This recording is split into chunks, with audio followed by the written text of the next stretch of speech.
हरामजादे, समझता क्या बात है आपको? मैं तुझे नहीं छोड़ूंगा। एक बार मुझे जेल से छूटे दे साले, मैं तेरी माँ को, तेरे बाप को, तेरे भाई को, तेरे बहन को सबको खत्म कर दूंगा। अबे छोड़ो मुझे। അയ്യോ അയ്യോ അയ്യോ എന്താ പ്രശ്നം വക്കീലെ? ഒന്നും പറയണ്ട വക്കീലെ, ആ കേറ്റിക്കൊണ്ടുപോകാൻ അറിയില്ലേ? അത് ഗുപ്ത കൊലക്കേസിലെ നരസിംഹനല്ലേ? ആ സിംഹത്തിന് ഇന്ന് ജാമ്യം കിട്ടി. പിന്നെന്തിനാ അയാളെ കൊണ്ടുവന്നത്? ജാമ്യത്തൊക്കെ കെട്ടി വെക്കാത്തോണ്ട് ബെയിൽ ക്യാൻസൽഡ് പോരെ. എന്റെ ഓഫീസിലെ പിയൂൺ ആ ഗോവിന്ദൻകുട്ടിയില്ലേ, ആ ചെറ്റയിടയിൽ കെട്ടിവെക്കാനുള്ള കാശ് കൊടുത്തു വിട്ടതാ. അവൻ അത് കൊണ്ട് മുങ്ങി. ഇപ്പൊ ഈ ചിങ്ക എന്നെ പിടിച്ച് വിഴുങ്ങുമെന്നാ പറയുന്നത്. എടോ, അയാളെ തനിക്കറിയാമോ? അയാൾ 8 കൊല ചെയ്താ. അതാ അയാൾ വിളിച്ചു പറഞ്ഞുകൊണ്ട് പോയത്. അയാളുടെ ജാതകത്തിൽ 9 കൊലയ്ക്ക് സ്കോപ്പ് ഉണ്ട്. എന്നാ അയാൾ തന്നെ തട്ടി. ചിങ്ക അകത്തുനിന്ന് ഇറങ്ങുമ്പോ ഞാൻ പുറത്തുണ്ടായിട്ട് വേണ്ടേ? താനോടെ പോകും. ആ ഗോവിന്ദൻകുട്ടിയെ കൊന്നിട്ട് അയ്യോ അകത്ത് പോകും. അദ്ദേഹം തീരുമാനിച്ചുറപ്പിച്ച കാര്യമാണ്. സാറോട് ഉണ്ടായിരുന്നോ? കോട്ടിട്ടുണ്ട്, ആളറിഞ്ഞില്ല. Good morning. അയാൾ പറഞ്ഞിട്ട് പോണ കേട്ടു തന്നെ കൊല്ലുമെന്ന്. അതൊന്നും നടക്കാൻ പോകുന്നില്ല. മുതലാളി എന്റെ കൂടെ ഉള്ളപ്പോ അവൻ എന്നെ ഒന്നും ചെയ്യില്ല, അതെനിക്കറിയില്ലേ. അതല്ല, അതിനുമ്പ് തന്നെ ഞാൻ കൊല്ലും. എന്തിനാ? ഇവിടെ താനൊക്കെ ഈ ഭൂമിക്ക് ആവശ്യമില്ലാത്തൊരു ഭാരമാണ്. I am only 80 kilos. ഇവിടെ തന്നെ എടോ കണ്ണൂടെടോ. ഇപ്പൊ കാണാം. ഇവിടെ തന്നോട് ഞാൻ പണ്ടേ പറഞ്ഞിരുന്നില്ലേ, ഏതെങ്കിലും ഒരു ബാങ്കിൽ കള്ളപ്പേരുടെ അക്കൗണ്ട് തുടങ്ങി എനിക്കൊരു ലോക്കർ എടുത്ത് തരണമെന്ന്. അക്കൗണ്ട് തുടങ്ങാൻ കാശില്ല. അതിന്റെ ഇടയിലാണ് ജാമ്യം കയറി ജാമായി പോയത്. സാരമില്ല, ഞാൻ സാറിന് ലോക്കപ്പിലാക്കാം. എന്താ? അല്ല, ലോക്കർ എടുത്ത് തരാം. നാളെ അവസാനത്തെ ദിവസമാണ്, തെറ്റിക്കാൻ തന്നെ വെച്ചേക്കൂല. ഗോവിന്ദൻകുട്ടി, അയാളെ കണ്ട കിഴക്കേ വരാന്തയിൽ നിന്ന് പൂജ ചെയ്യുന്നു.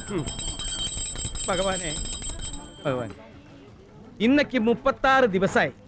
41 ദിവസം ധ്യാനം കഴിഞ്ഞാല് ബ്രാൻഡി കണ്ട കലി കയറും. അപ്പൊ വിസ്കിയോ? മദ്യം കണ്ട കലി കയറും. അതെന്നെ ചേട്ടനെ സമ്മതിച്ചിരിക്കുന്നു. അവാര മനഃശക്തി തന്നെ.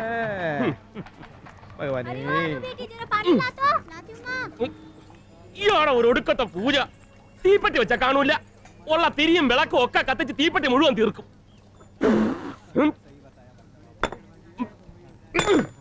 ഗോവിന്ദൻകുട്ടി, നീ നന്നാവില്ല. അത് താൻ പറഞ്ഞിട്ട് വേണോ ഞാൻ അറിയാൻ?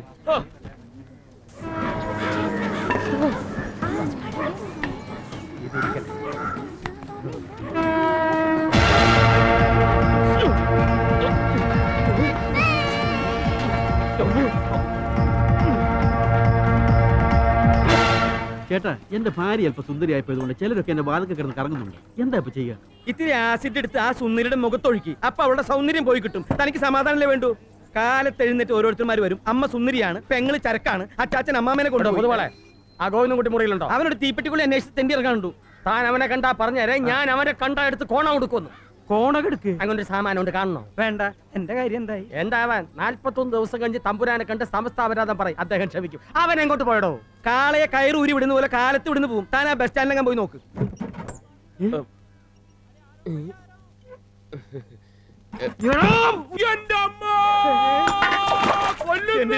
ആരോ കെട്ടിടത്തിന്റെ മുകളിൽ ചാടിയേ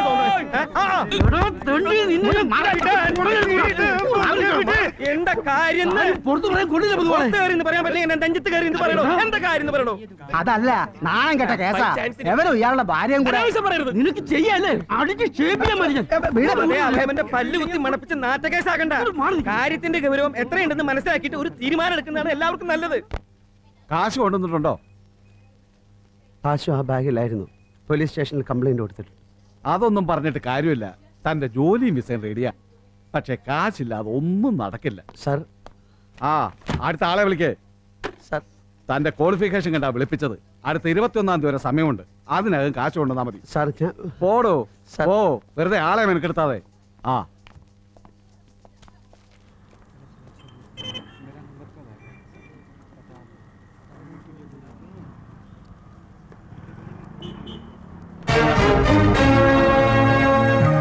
ഇതാ മാക്രി ഗോവിന്ദനല്ലേ? മാക്രി,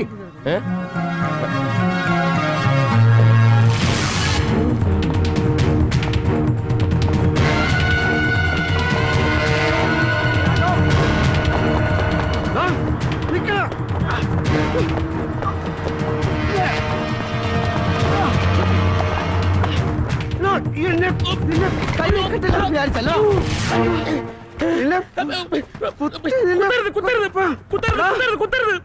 കുത്തി നിന്റെ കൊടലെടുത്ത് മാലയിട്ട് ഞാൻ തുള്ളും. തെണ്ടി, ദ്രോഹി, ചെറ്റ്. അച്ഛന്റെ പെൻഷൻ ഞാൻ തന്നേക്കാം. എന്റെ പട്ടിക വേണോടാ. നീ ആർക്ക് വേണേലും കൊടുത്തോ, ഞാൻ തന്നേക്കാം. എനിക്കൊരു അബദ്ധം പറ്റി പോയതാ. അബദ്ധം പറ്റി എനിക്കാടാ. ഓർമ്മയുണ്ടോടാ, ട്രഷറിയിൽ നിന്ന് അച്ഛന്റെ പെൻഷൻ കാശും വാങ്ങി പുറത്തിറങ്ങിയ ഞാൻ കൊട നിവർക്കാൻ വേണ്ടി ഒരു നിമിഷം ആ കാശ് നിന്നോടൊന്ന് പിടിക്കാൻ പറഞ്ഞു. ഞാൻ കൊട നിവർക്കുന്ന സമയം നോക്കി ആ കാശും കൊണ്ട് നീ ഏതോ ഫാസ്റ്റ് പാസിന് കയറി എങ്ങോട്ടാ പറഞ്ഞു. പിന്നെ ഞാൻ നിന്നെ കാണുന്നത് ഇവിടെ വെച്ചാ. ആ ഒരു മാസം എന്റെ വീട്ടുകാര് അരവേറലാടാ കഴിഞ്ഞതറിയോ. ആ നിന്നെ ഞാൻ ഓർമ്മയുണ്ട്. അന്നത്തെ എന്റെ അവസ്ഥ നിനക്കറിയായിരുന്നല്ലോ. കട്ടോ മോട്ടിച്ചോ നാട് പിടിയല്ലാതെ വേറെ വഴിയില്ലായിരുന്നു. നടന്നതൊക്കെ നടന്നു. നിനക്കിപ്പോ എന്നെ കുത്തണ, കുത്ത്, കൊല്ലടാ. ഇപ്പൊ നിന്നെ കൊല്ലുന്നതിലും നല്ലത് ഞാൻ സ്വയം കുത്തി ചാവുന്നതാ. അതാ എന്റെ ഗതി.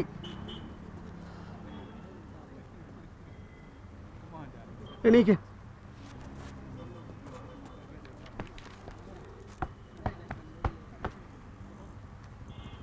എന്തായാലും എന്റെ അച്ഛന്റെ പെൻഷൻ കാശ് കൊണ്ട് നീ ഇത്രയും വലിയ ആളായില്ലേ. ആ നന്ദി എന്നോട് കാണിക്കാനുള്ള ഒരു അവസരം ഞാൻ തരാം. നീ വിചാരിക്കുന്നത്ര വലുതൊന്നും ആയിട്ടില്ല. ഈ കോട്ടും സൂട്ടും ഉൾപ്പെടെ എല്ലാം വാടകയ്ക്കാ. അപ്പൊ ഇത്ര നാൾ ഇവിടെ ചില ചെറിയ തട്ടിപ്പുകളൊക്കെ നടത്തി നോക്കി, രക്ഷയില്ല. അപ്പോഴാണ് ഈ ജോലിയോട് കൂടിയ വിസയെ പറ്റി കേട്ടത്. ഒരുത്തിന് ജാമ്യം കിട്ടാൻ ഓഫീസിൽ നിന്ന് തന്നയിച്ച പണം പറ്റിച്ച് ഫസ്റ്റ് ഇൻസ്റ്റാൾമെന്റ് അടച്ചു. ഇനി എങ്ങനെയെങ്കിലും ബാക്കി കൂടെ അടച്ച് ഈ നാട്ടിൽ നിന്ന് രക്ഷപ്പെടണം. ഇപ്പൊ അത്രേ ചിന്തിക്കുന്നുള്ളൂ. അതിന് ഞാനൊരു കടുങ്കൈ ചെയ്യാൻ പോവാ. എന്താ? അതൊക്കെ പിന്നെ പറയാം. താല്പര്യമുണ്ടെങ്കിൽ നിനക്കും കൂടാം.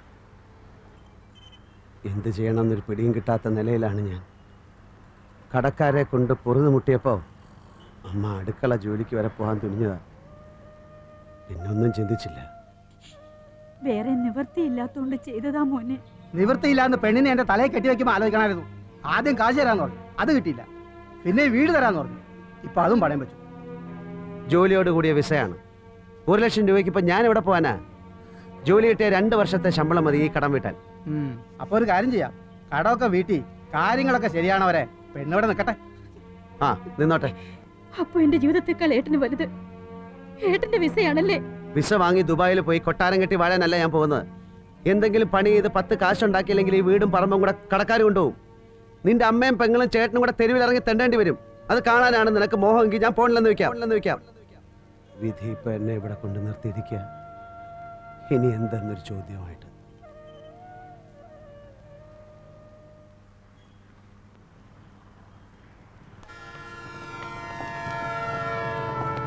നിന്റെ കഥ കേട്ടിട്ട് എനിക്ക് സഹതാപമൊക്കെ തോന്നുന്നുണ്ട്. ഇപ്പോ ഉരുളിയെന്ന് മദ്ദളത്തിനോട് പറയുന്നത് പോലെ എന്റെ കാര്യം നിനക്കറിയാമല്ലോ. കൂട്ടുകാരനെ കൊണ്ട് പെങ്ങളെ കെട്ടിച്ചിട്ട് അവൻ പണവും പണ്ടവും തട്ടിയെടുത്ത് പെണ്ണിനെ പറ്റിച്ചിട്ട് പോയി. അവൾ ആത്മഹത്യ ചെയ്ത് അന്ന് ഞാൻ മറന്നതാ ഈ സത്യവും ധർമ്മവും ഒക്കെ. വീട്ടിലേക്ക് വിളിക്കാനുള്ള ധൈര്യം പോലും ഇല്ല. അമ്മ ഇതെല്ലാം അറിഞ്ഞ വെറുതെ അവരെ കൂടെ വിഷമിപ്പിക്കുന്നതിന് നീ വിളി. നീ ദുബായിലാണെന്ന് പറ. ജോലി കിട്ടാൻ കുറച്ച് കാലം കൂടെ എടുക്കും, അപ്പം വീണ്ടും വിളിക്കാമെന്ന് പറ. അവരെങ്കിലും മനസ്സമാനമായിട്ട് കിടന്ന് ഉറങ്ങട്ടെ. അങ്ങനെ കള്ളം പറഞ്ഞിട്ട് പിന്നത്തെ കാര്യം പിന്നെ. നീ ഇപ്പൊ വിളി, ഇങ്ങോട്ട് വന്നേ. തമ്പുരാന് തെറ്റിയില്ല. കൊച്ചുമോൻ 7-ാം തീയതി തന്നെ വരുന്നെന്നാ എഴുത്തില്. 7-ാം തീയതി ആണോ 9-ാം തീയതി ആണോ എന്നൊരു സംശയം വന്നു. അതാ എഴുത്തുകൊണ്ട് പിന്നെ ഇറങ്ങിയത്. ഏത് ഫ്ലൈറ്റ് ആണ്, അതിന്റെ നമ്പർ എത്ര ആണ്, അതും കൂടെ നോക്കട്ടെ. ഒരു പാക്കറ്റ് ഗോൾഡ് ഫ്ലേക്ക്. അവിടെ നിൽക്ക്. BA 424 British Airways. 424 British Airways. ആ എന്നാ വരട്ടെ തങ്ക. ശരി തന്നെ.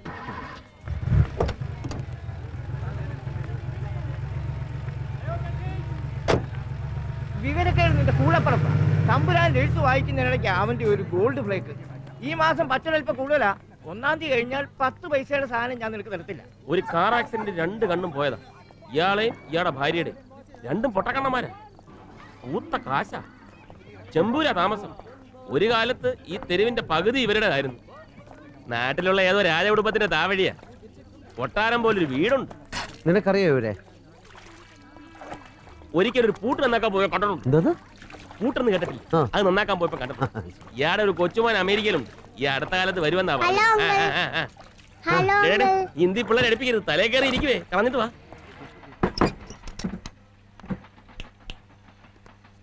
ഈ ചെറിയ കുടിയാണ് ഗോവിന്ദൻകുട്ടി ചക്രവർത്തിയുടെ കൊട്ടാരം. നിനക്ക് വേണേ മൂലയെ കിടക്കാം. അപ്പൊ ഈ കട്ടില അതാ പൊതുവാളിന്റെ. അയാൾ ഏതോ അമ്പലത്തിൽ ഭജന ഇരിക്കാൻ പോയിരിക്കുക. എപ്പോഴാ വന്ന് കയറുന്നെന്ന് പറയാൻ പറ്റും. അല്ലെങ്കിൽ നിനക്ക് ഋത്തിക് റോഷന്റെ കൂടെ വരാന്തേ കിടക്കാം. ഋത്തിക് റോഷനാ? ആ, അപ്പുറത്തെ ചാവാലിപ്പട്ടിക്ക് പിള്ളേരിട്ടിരിക്കുന്ന പേരാ. അപ്പൊ കക്കൂസും കുളിമുറിയൊക്കെ?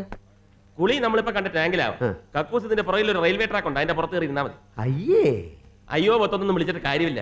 ഇത് ബോംബെയാണ്. ഇവിടെ ഇത്രയും സൗകര്യം കിട്ടുന്നത് തന്നെ മഹാഭാഗ്യവന്മാരുടെ ലിസ്റ്റിൽ പെട്ടതുകൊണ്ടാ.